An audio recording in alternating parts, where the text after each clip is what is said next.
Imagine for a moment that Earth suddenly stopped spinning, but continued its orbit around the Sun. The consequences would be immediate and catastrophic. First, let's talk about inertia.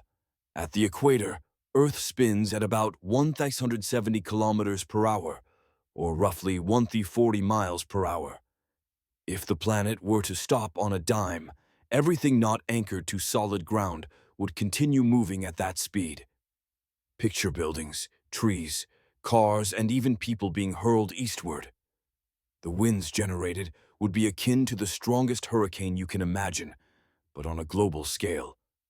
Then there are the oceans.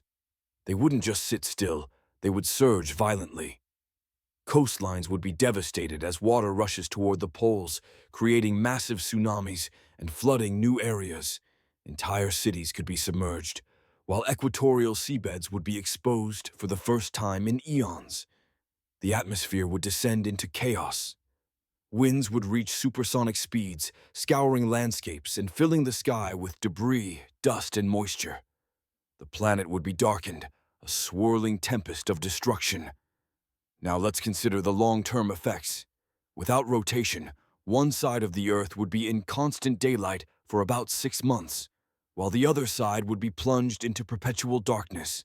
The sunlit side would heat up dramatically, possibly boiling oceans, while the dark side would freeze solid, creating a stark divide between life and death. Another critical consequence would be the collapse of Earth's magnetic field.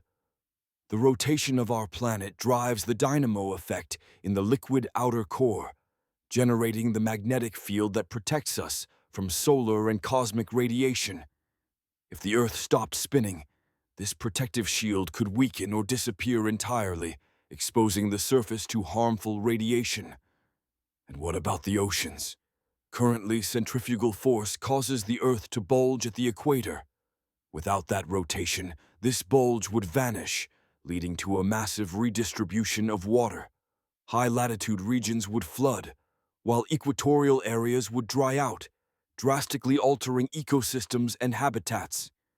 The climate would also face a dramatic shift. Winds and ocean currents that regulate our weather would either stop or change drastically. Agriculture would collapse, leading to food shortages and mass extinctions. The delicate balance of ecosystems would be thrown into disarray. Now, let's consider a different scenario. What if the Earth slowed down gradually instead of stopping suddenly? Over thousands or millions of years, humanity and ecosystems might adapt. Days and nights would lengthen, weather patterns would shift, but not catastrophically. The changes would still be significant, with ocean redistribution and climate changes, but they would allow for migration and adaptation. In summary, if the Earth were to stop spinning instantly, it would be the most destructive event in human history, a global apocalypse. But if it slowed over time, while the planet would become unrecognizable, Sinki Wiizwo, it might remain habitable for a while. The thought of such a transformation is both wild and fascinating, reminding us of the delicate balance that sustains life on our planet.